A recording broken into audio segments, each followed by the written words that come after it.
벤자민 버튼의 시간은 거꾸로 간다라는 영화가 있습니다. 저는 올해 이제 새해에 여러분이 이 영화를 한 번쯤 댁에서 보시면 참 좋을 거라고 생각하는데요.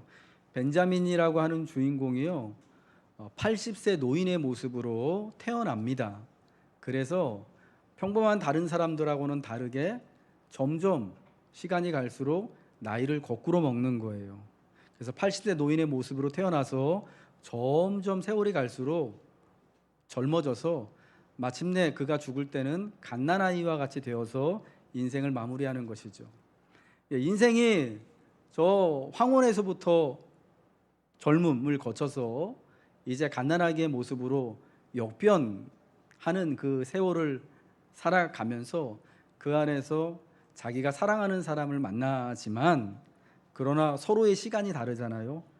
보통의 사람은 점점 세월이 흐르면서 나이가 들고 성장하고 성숙해 가고, 그러다가 이제 노년이 되어지고 퇴화되어지고 쇠퇴되어지고 늙고 죽고, 그런데 이 벤자민이라고 하는 사람은 점점 젊어지는 거죠. 예.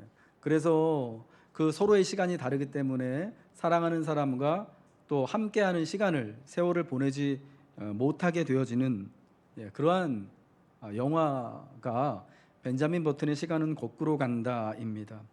이 영화에서의 주인공 벤자민이 이런 얘기를 합니다. 때때로 우리는 서로 충돌하는 길에 있으며 우리는 그것을 알지 못한다. 그것이 우연이든 계획이든 우리가 할 수 있는 것은 없다. 삶은 누군가의 통제를 벗어난 교차되는 삶과 사건들의 연속이다. 이 영화는요, 인간은 시간의 메인 존재임을 이야기해 줄 뿐만 아니라 그 흐르는 세월에서 세월이 정상적으로 흐르든 혹은 거꾸로 흐르든 간에 인간이 할 수 있는 것은 없음을 분명하게 말씀하여 주고 있어요. 여러분, 우리 중에 또 이제 60이 되어지시고 70이 되어주시고 노년에 계신 분들은 아마 내 인생이 이제부터 거꾸로 간다면은 굉장히 어떨까, 아마 그것을 기대하고 그런 게 상상하고 계신 분이 있을지 모르겠습니다. 저도 나이가 더 들면은 그런 상상과 기대를 할 것 같아요. 여기서 10년만 더 젊어진다면, 내가 다시 20대가 되어지고 30대가 된다면, 내가 다시 10대가 되어진다면 얼마나 행복하고 좋을까. 근데 여러분, 영화를 보면은 꼭 그렇게 젊어지는 게요, 나이를 거꾸로 먹는 것이 행복하지 않다라는 것을 보게 됩니다. 왜냐하면은 다른 사랑하는 사람들과 맞춰서 각각의 그 나이에 맞게 장성하고 성숙하고 이제 노년의 세월을 보내면서 함께 살아가는 그 시간과 경험을 자기 혼자 세월을 거꾸로 가기 때문에 같이 다 누리지 못하기 때문입니다. 오늘 전도서 3장의 말씀은요, 우리에게 이러한 우리가 어떻게 헤아릴 수 없고 우리가 핸들할 수 없는 세월에 대하여서, 시간에 대하여서, 그 인간이 태어남과 죽음 사이에 사람은 무수한 많은 활동들을 하지만 그 모든 것들이 사실은 우리가 시간에 매여서 무익한 것임을, 허무한 것임을 말씀하여 주고 있습니다. 오늘 성경은 범사에 기한이 있고 천하만사가 다 때가 있다라고 하는 말씀으로 생각합니다. 시작을 합니다. 범사에 기한이 있고 천하만사가 다 때가 있으니, 날 때가 있고 죽을 때가 있으며 심을 때가 있고 심은 것을 뽑을 때가 있으며로 말씀합니다. 여기에는 출생과 죽음 사이에 온갖 인간의 활동을 1절, 2절부터 8절까지 말씀해 주고 있습니다. 날 때가 있고 죽을 때가 있고와 같이 28개로의 인간 활동이 총 14개의 쌍으로 나열되어져 있습니다. 아마 태어나서 죽을 때까지 우리가 하는 모든 일들과 삶을 총망라하여서 각각의 쌍으로, 반대되어지는 쌍으로 우리에게 보여주는 것이죠. 여러분, 이러한 인간 활동들은요, 우리 인간의 의지와 내 결정과 내 마음과 무관하게 일어나는 것들이다라는 것, 무관하게 일어나는 것이 많다라는 것을 알려주는 겁니다. 태어나는 것과 죽는 것을 자기 의지대로 하는 사람은 없죠. 심고 뽑는 것을 내 마음대로 할 수 있는 것 같지만, 그러나 내가 언제 심을지, 무엇을 심을지, 그래서 이것이 어떻게 열매를 맺을지, 어떻게 뽑히게 될지는 사실은 사람은 계획은 하지만, 기대는 하지만 내가 애초에 그렇게 활동했던 것처럼, 내가 기대했던 것처럼 결과가 되어지지 않는다라는 것이에요. 여러분, 사람은 태어남과 죽음 사이에 온갖 여러 가지 수고와 일들을 감당하지만 굉장히 많은 일들을 하죠. 쉬지 않고 많은 일을 하죠. 심지어 우리가 한밤중에 잠을 잘 때에도 우리는 자는 것 같지만 우리 몸은요, 쉬지 않고 계속해서 이 육체의 일을 감당하는 수고를 하는데, 여러분, 그 모든 것들이 어떻게 보면은 내 뜻과는 관계없이 이루어지는 것들이 많다라는 거예요. 그러면서 또한 동시에 이 삶은요, 인간의 모든 활동은 결함으로 가득하다라는 것을 말해주고 있습니다. 오늘 이 인간의 모든 활동의 이 목록들을 보세요. 죽음이 있고요, 흐르는 눈물이 있고, 울음이 있고, 애도가 있고요, 슬픔이 있고, 미움이 있고, 심지어 전쟁도 있습니다. 여러분, 이런 모든 것들은요, 우리가 사실은 바라고 우리가 유익하기를 원하는 우리 삶의 선으로 충만한 것들이 아닐 수 있습니다. 성경이 우리의 삶이 죄의 저주 아래 있다라고 말씀하는 것처럼 어쩌면 삶은 태어남과 죽음 사이에 그 깊은 그 시면의 저주 아래 있다라는 것이 틀린 말이 아닌 것이지요. 그래서 이 삶의 모든 인간의 활동에 대한 결론이 바로 9절에 이 지혜자는 말씀해주고 있는데, 9절 말씀 우리 같이 한번 읽어볼까요? 9절 말씀 띄워주시겠습니까? 시작. 일하는 자가 그의 수고로 말미암아 무슨 이익이 있으랴.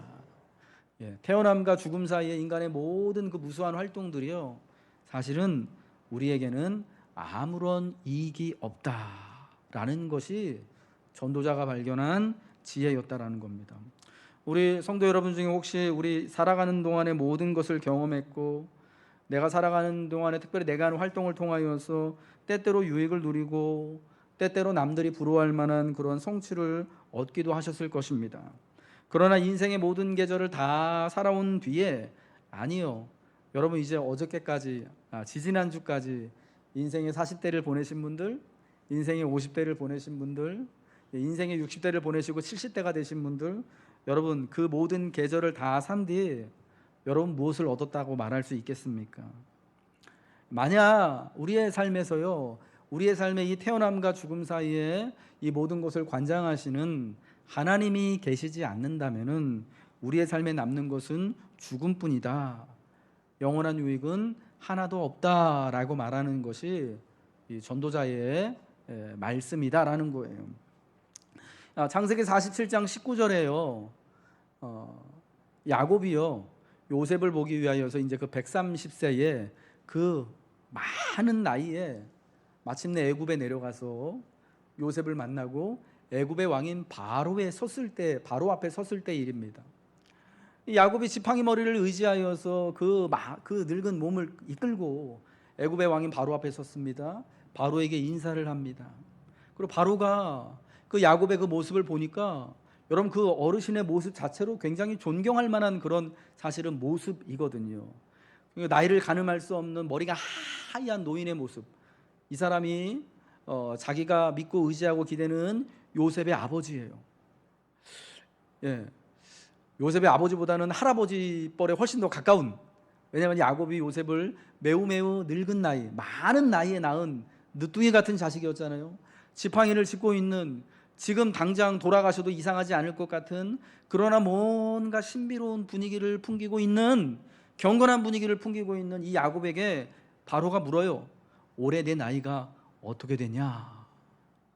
어르신 실례지만 연세가 어떻게 되십니까? 라고 그렇게 공손하게 물은 거예요. 바로가 할 수 있는 최대한의 예를 다해가지고 야곱에게 그렇게 물은 겁니다. 여러분, 그때 야곱이 뭐라고 대답합니까? 그 대답이 창세기 47장 19절에 나와 있는데 이런 거잖아요. 내 나그네 길의 세월이 130년입니다. 내 나이가 그러나 얼마 못 되니 우리 조상의 나그네 길의 연조에 미치지 못하나. 우리 할아버지, 아버지 나이에는 한참 미치지 못하지만 그 다음에 뭐라고 말하냐면 험악한 세월을 살았나이다. 험악한 세월을 보냈습니다라고 말합니다. 130세가 됐는데 내 이 130세의 세월이 어떤 세월이라고요? 험악한 세월을 보냈습니다라고 말하고, 바로 앞에서 바로를 하나님의 이름으로 축복하고 나오게 되는 거예요. 여러분, 이 야곱의 이 말에 인생의 모든 것이 사실은 녹아 있지 않습니까? 내 나이가 130살, 내가 그리 긴 세월을 산 건 아니지만 험악한 세월을 보냈습니다. 어쩌면요, 사실 이 야곱은요, 그 이름이 뜻하는 것처럼 오늘날 우리 현대인들이 가장 닮고 싶은 사람의 전형입니다.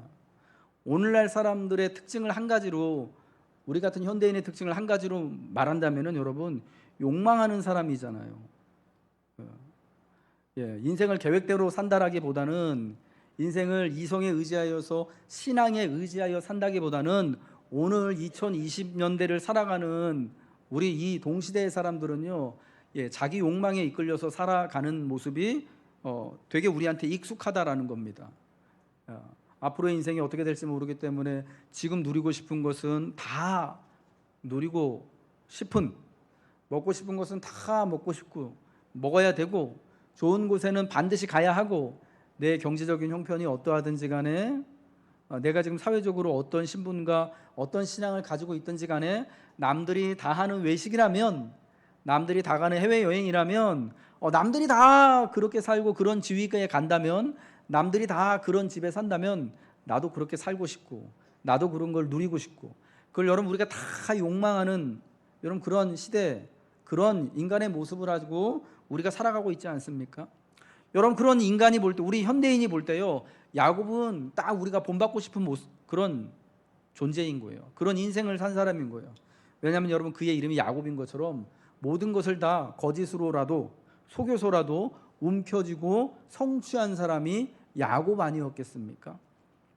야뽕나루토에서 그가 하나님을 만나기 전까지의 인생이요, 우리하고 똑같은 모습이었습니다. 내가 가지고 싶은 것은 남을 속이고 남을 기망해서라도 반드시 빼앗는 모습이었습니다. 반드시 내가 가져야지 직성이 풀리는 사람이었던 거죠. 여러분, 그래서 배고픈 형을 속여가지고 장자의 명분을 빼앗고, 눈이 먼 아버지를 속여가지고 이 형이 받아야 될 축복을 자기가 대신 받고, 그리고 그러면 큰일이 날 줄 알았음에도 불구하고 여러분, 그러한 반드시 내가 가져야겠다라는 욕심이 앞서서 취하고 얻은 사람이 야곱이었습니다. 뿐만 아니죠, 바단 아람 자기 삼촌의 집으로 도망을 가서 거기서 결혼을 하는데, 둘째 딸인, 외삼촌의 둘째 딸인 라헬을 사랑해서 라헬을 위하여서 14년의 종살이를 견디잖아요. 14년을. 여러분, 그렇게 결혼하신 분 있습니까? 내가 이 여자하고 결혼하려고 14년을 종살이 해가지고 결혼하신 분 혹시 있으십니까? 그런 의향이 있으신 분 있는지 모르겠어요. 저는 혹시라도 나중에 우리 아들이 그럴 일이 없겠지만, 그럼 정말 도시락 싸들고 다니면서 말릴 거예요. 차라리 혼자 살아라 라고 말하고 싶을 것 같아요. 여러분, 그만한 의지가 있었고, 자기가 갖고 싶은 거는 어떻게든지 뺏어낸 사람, 가진 사람이, 그래서 스스로 성취하고 성공한 사람의 전형이 야곱인 거예요. 근데 여러분, 그 야곱이 130세가 돼서 이제 인생의 황혼기가 돼서 그 애굽의 왕인 바로 앞에 내가 험악한 세월을 보냈습니다 라고 말하는 거예요. 그러니까 지금까지 살아왔던 그 인생이 얼마나 고달프고 애를 쓰고 수고했지만 얼마나 힘들었고 괴로웠는지를 말씀하는 거죠. 만약 야뽕나루에서 만났던, 그가 만나 뵀던, 그를 찾아오셨던 하나님이 계시지 않았다면 130년의 그 험악한 세월은 아무런 유익도 없고 아무 그 수고한 것에 대한 보상이 하나도 없는, 기억되지 못하는 먼지와 같은, 안개와 같은 인생일 수밖에 없다라는 것을 야곱의 그 말을 통하여서 배우는 것입니다. 그러나 여러분, 야곱에게는 야뽕나루에서 그를 찾아오셨던 하나님이 계셨던 거죠. 그에게 먼저 약속하시고 그의 인생과 동행하기로 결정하셨던 하나님이 계셨기 때문에 130년이라는 험악한 세월, 어쩌면은 얼마 되지 않은 그 짧은 세월, 그러나 그 험악한 세월이 험악한 세월로 그치는 것이 아니라 하나님의 은혜를 누리며 하나님의 약속을 세우며 무수한 시간이 이렇게 흘렀음에도 불구하고 여전히 하늘의 별처럼 빛나게 되어지는 하나님의 사람으로 우리에게 기억되어지는 것입니다. 여러분, 우리가 인간의 모든 활동은 무익할 뿐이지만, 그러나 하나님이 주시는 위로와 도전이 있기 때문에 태어나서부터 죽음까지 우리의 삶에 유의미한 은혜가 있음을 말씀해 주고 있습니다. 인생의 의미와 위로가 하나님께 있음을 또한 말씀을 해 주시고 있습니다.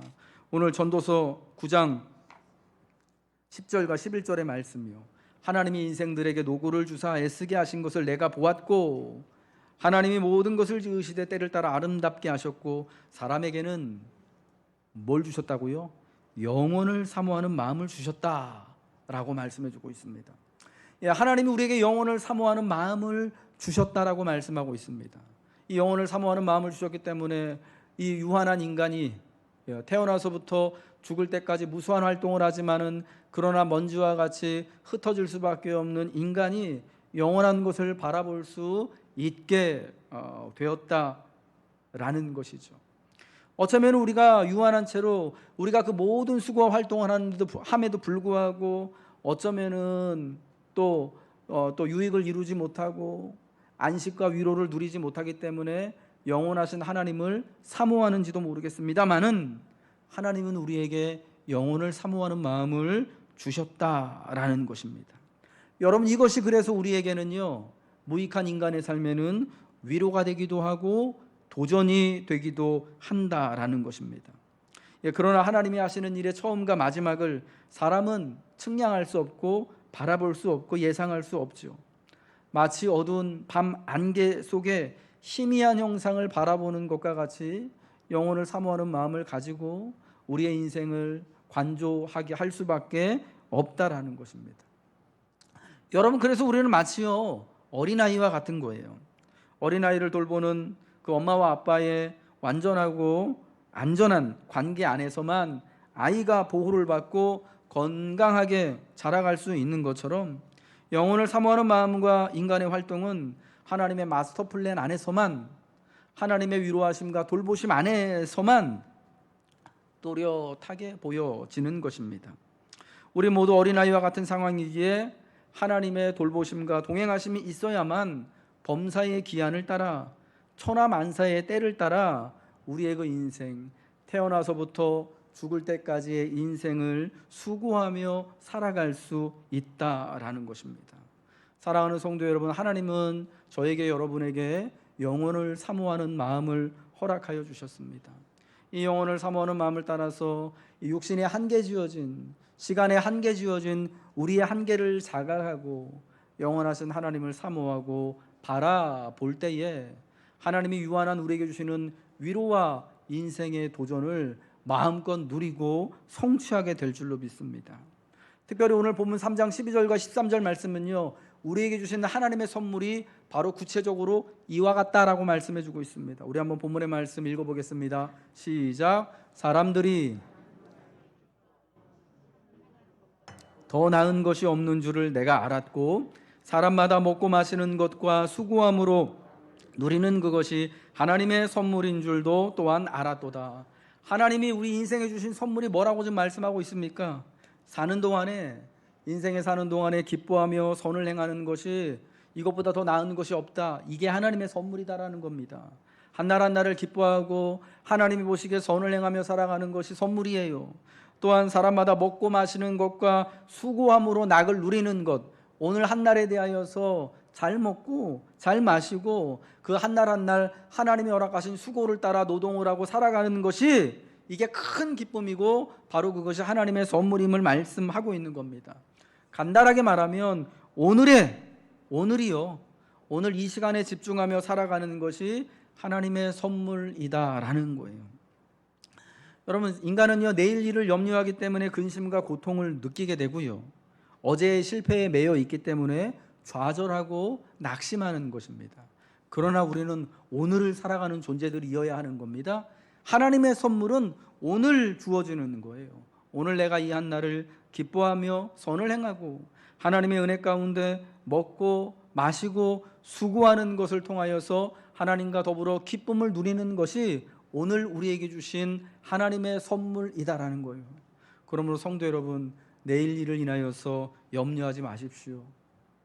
과거의 실패 때문에, 과거의 아픈 상처로 인하여서 여러분 더 이상 거기에 매여 있어서 좌절하지 마시고, 오늘 한 날 한 날 이 날이 복된 선물의 날인 줄 알고 기뻐하고 선을 행하고 먹고 마심으로 낙을 누림으로 하나님께서 허락해 주신 대로 베푸신 대로 수고함으로 오늘 한 날 한 날을 복되고 기쁘게 선물과 같이 살아감을 통하여서 인생의 그 모든 우리의 삶이 하나님 안에서 위로를 얻고 도전이 되어질 줄로 믿습니다. 마지막 세 번째로요, 하나님께서 행하시는 모든 것은 영원함을 말씀하고 있습니다. 본문 14절의 말씀이죠. 하나님께서 행하시는 모든 것은 영원히 있을 것이라. 그 위에 더할 수도 없고 그것에서 덜할 수도 없나니 하나님이 이같이 행하시면 사람들이 그의 앞에서 경외하게 하려 하심인 줄을 내가 알았도다. 유한한 인간이요, 영혼을 사모하며 영혼을 살아가는 길은 영원하신 하나님께 잇대어서 그분만을 의지하며 살아가는 것입니다. 하나님 안에서 살아가며 그분 앞에서 경외심을 가지고 엎드릴 때 우리는 하나님의 행하심의 일부가 되는 것입니다. 하나님이 행하시는 모든 것은 영원히 있는데, 여러분 그 영원히 있는 그 하나님을 바라봄을 통하여서 우리가 하나님을 경외함을 또 배우게 된다라는 것입니다. 영원하신 하나님을 바라보게 될 때, 하나님이 하시는 일이 영원함을 우리가 믿고 고백하게 될 때, 우리는 마침내 하나님을 경외하는 법을 배우게 되고, 하나님을 경외함을 통하여서 인생의 하나님의 선물과도 같은 그런 순간순간들을 오늘 누리며 살아가게 된다라는 것입니다. 부모가 선하고 지혜롭고 친절하면 아이는 처음부터 그 마지막을 볼 수 없더라도 두려울 것이 하나도 없습니다. 부모가 모든 것을 아이를 위하여서 책임져주고 돌보아주고 함께 있어주기 때문이죠. 저는 아직도 10여 년 전에 저희 아이들 아주 어릴 때, 한국 나이로 6살, 4살 땐가요, 아이들 데리고 유학길에 올랐을 때가 떠오릅니다. 공부는 하러 가기로 온 가족과 함께 가기로 결정을 해놓고 이제 비행기를 타고 태평양을 건너서 미국으로 가는 그날, 긴장스러운 마음을 가지고 짐을 싸고 공항으로 갔어요. 정말 두렵고 떨렸습니다. 기대도 되고 걱정도 되고, 아내랑 아이들 데리고 가서 공부도 하고 살아가기도 잘 살아갈 수 있을까, 솔직히 좀 두렵고 무서웠습니다. 그런데요, 우리 애들은요, 긴장스러운 거나 걱정되는 거나 염려되는 거나 그런 게 한 개도 없었어요. 그날 우리를 공항으로 이제 데려다 주시기 위해서 우리 장인어른이 교회 봉고차에다가 저희 짐이랑 애들을 싣고 공항까지, 인천공항까지 같이 가셨습니다. 공항 출입국장 그 톨게이트 게이트에서요, 이제 입국 수속을 다 하고 이제 들어가면 이제 헤어지는 거예요. 가는데 인사를 하고 저희 이제 들어가고 아버님은 이제 돌아가시는데 눈물을 흘리시더라고요. 그 장면이 저는 아직도 막 떠올라요. 너무 눈에 선해요. 저희 장인어른이 우리 딸내미를 너무너무 예뻐하시잖아요. 걔가 근데 벌써 커가지고 이제 20살이 됐는데, 그러니까 보내기는 보내셔야 되는데, 아이들 보내고 또 여기서 잘 헤어져야 되는 건 맞는데, 또 뭐 설마 혹시 뭐 비행기에 문제가 생길까 뭐 그런 걱정은 안 하셨겠지만은 얼마나 보내면서도 마음 한편으로 아리고 또 아프시고 속상하셨겠어요. 그리우셨겠어요. 그런 마음을 담아서 인사를 하고 돌아서는데요, 우리 딸내미는요, 할아버지 뒤도 안 돌아보고 막 신나가지고 먼저 출국장을 향해서 가시더라고요. 웃으면서, 뛰면서, 웃고 뛰면서 비행기 타러 들어갔어요. 아이들은 참 신기하죠. 그 처음 경험이요, 그때 비행기도 처음 타고 공항 가는 것도 처음이고, 이 남의 나라 가서 이제 그 입국 심사하고 막 들어가는 거 모든 것이 다 처음인데도 얘들은 뭐 긴장하는 것이 일도 없어요. 엄마랑 아빠랑 같이 있으니까. 엄마 아빠도 처음이라서 되게 쫄리고 힘들고 막 그 속으로 되게 바짝 이렇게 막 쫄아 있는데, 아이들은 그런 게 하나도 없더라고요. 엄마가 아빠가 다 그냥 알아서 다 해줄 것을 얘는 그냥 말하지 않아도요 그냥 철석같이 알고 믿고 그냥 기대고 있는 거예요. 여러분, 하나님이 아버지 되심이 이와 같은 것 아니겠습니까?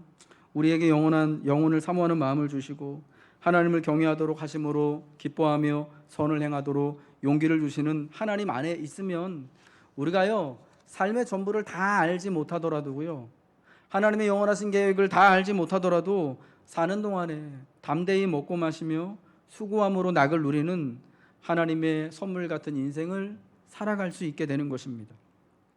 마지막 끝으로요, 이 오늘 본문 15절에 하나님은 지나간 것을 도로 찾으신다라고 말씀합니다. 이제 있는 것이 옛적에 있었고 장래에 있을 것도 옛적에 있었나니 하나님은 이미 지난 것을 다시 찾으시느니라. 마치 누가복음 15장에 나오는 잃어버린 것들을 도로 찾는 것과 비슷해요. 잃어버린 양을 찾는 목자의 마음과 같이, 잃어버린 아들을 도로 찾은 아버지의 마음과 같이 하나님은요 우리 인생에 잃어버린 것들, 여러분 특별히 나의 실수로 인해 망가지고 실패한 부분들을 찾아내셔서 하나님의 무한하신 사랑으로 온전하게 복원해 주시는 분이시다라는 겁니다. 여러분, 그러므로 이 하나님을 의지하며 살아갈 때, 아버지의 하나님의 사랑을 믿게 될 때, 여러분 인생의 실패가 더 이상은 두려워지지 않게 되는 거예요. 왜냐? 이제 먼 날 세월이 흐르면 하나님께서 지나간 것을 도로 찾으시는 하나님이 내 지나간 삶의 날들에 특별히 내가 좀 모자라고 부족해서 실수해서 그릇 망쳐놓은 것들이 있을지라도, 좀 망가뜨려 놓은 것들이 있더라도, 세월이 많이 흘러서 이제 좀 뭔가 좀 오염되고 이제 더 이상 쓸모없게 된 것들이 있을지라도 하나님이요 온전하게 회복시켜 주신다, 도로 찾아주심을 말씀하고 있기 때문이죠. 어제 주말에 어떤 예능 프로그램을 보니까 망가진 것, 오래된 것들을 복원해 주는 이제 그런 예능 프로가 하나 나오더라고요. 거기에요 30년 된 오래된 자동차를 복원해 주는 감동적인 이제 이야기가 있었어요. 아빠의 차가 30년 된 오래된 차인데 93년식 자동차였는데 딱 30년 됐잖아.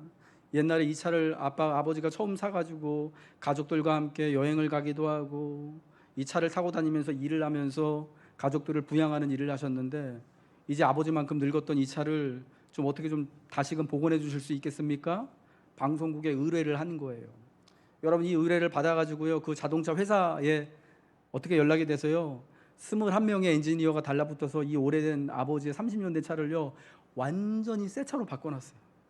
30년 전에 처음 나왔던 그 모습 그대로 엔진을 새 걸로 바꿔놓고 안에 이제 30년 돼서 다 녹슬고 이제 조금만 치면은 부서질 것만 같던 그 자동차 몸체를요 완전히 깨끗하게 새 차처럼 바꿔놔서 그 차 주인인 아빠에게 몰래 전달을 해드린 거예요. 그 4명의 가족이요 이제 30년이 흘러서 아빠와 할머니가 된 엄마와 그리고 이제 결혼한 두 아들들이요 다 4가족이 그 차 앞에 딱 섰어요. 그리고 이제 그 자동차 커버를 딱 벗기고 30년 만에 새 차로 환골탈태한 아버지의 그 차를 딱 보여드리는 순간 그 아빠, 그 어머니의 모습이요 너무 행복해 보이는 거예요. 깜짝 놀라면서 입이 이렇게 어떻게 정말 그 감격스러운, 마치 30년 전에 자신을 다시 찾은 것 같은 그런 모습을 하고 계시더라고요. 이 가족들이요 감격스럽게 그 차에 이제 4식구가 탔어요. 아빠가 30년 전처럼 운전석에 타고 엄마가 옆에 타고 두 아들들이 뒷자리에 타고 차를 몰고 이제 나갑니다. 30년 전에 저기 강원도로 여행 갔을 때 같은 그 시절이 떠오르시는 거예요. 내 가족이요 너무너무 행복해 하더라고요. 오래된 차가 그렇게 이전의 모습으로 완전히 새롭게 복원되어져서 다시금 선물처럼 주어지게 될 때 너무너무 행복해하는 그 모습을 보면서 사실은 제가 다 행복하더라고요. 야, 이런 감동. 나한테는 30년 된 낡은 차는 없지만 야, 우리에게도 정말 저런 일들이 일어나면 너무너무 행복하고 기쁘고 즐겁겠다. 아니, 그게 남에게 일어난 일이 아니라 지금 그 방송을 보고 있는 나에게도 똑같이 일어난 것 같은 이런 그 희한한 경험과 느낌을 받게 되었던 거예요. 예, 하나님이요 지나간 것을 도로 찾으셔서 우리의 삶을 복원시켜 주신다라고 말씀할 때, 물론 오래된 자동차를 옛 모습 그대로 복원하는 것 같은 여러분 그런 복원은 아닐 것입니다. 그러나 분명히 우리가 믿고 고백하는 것은 지나간 것을 도로 찾으시는 하나님께서 지나간 내 인생에 그릇된 것들이나 실패된 것들이나 혹은 그리웠던 것들까지도 하나님이 이제 아름답고 온전하게 도로 찾으셔서 우리에게 허락하여 주시는 그날이 반드시 있다라는 것입니다. 궁극적으로 하나님이 온전케 하여 주시는 도로 찾으셔서 우리를 위하여서 선물과 같이 허락하여 주시는 여러분 그런 은혜의 때, 위로의 날이 우리에게는 있다라는 것입니다. 여러분의 아버지 되신 하나님은 여러분의 삶을요 다시 찾으시고 다시 판단하시고 새로 고쳐주시는 거예요. 복원하시는 하나님이신 것입니다. 그러므로 전도자와 같은 지혜로운 이가 되어서 이 아버지 되신 하나님을 신뢰하시기 바랍니다. 하나님을 사모하십시오. 그것이 인생을 살아갈 힘이며 지혜가 되는 것입니다. 삶의 만족과 기쁨은 인간이 추구할 때, 야곱처럼 내가 움켜쥐려고 할 때 갖게 되는 것이 아닙니다. 모든 것의 근원이신 하나님을 인정하고 경외할 때 내 인생의 모든 것을 도로 찾게 하여 주시는 하나님으로부터 선물과 같이 우리에게 주어질 줄로 믿습니다.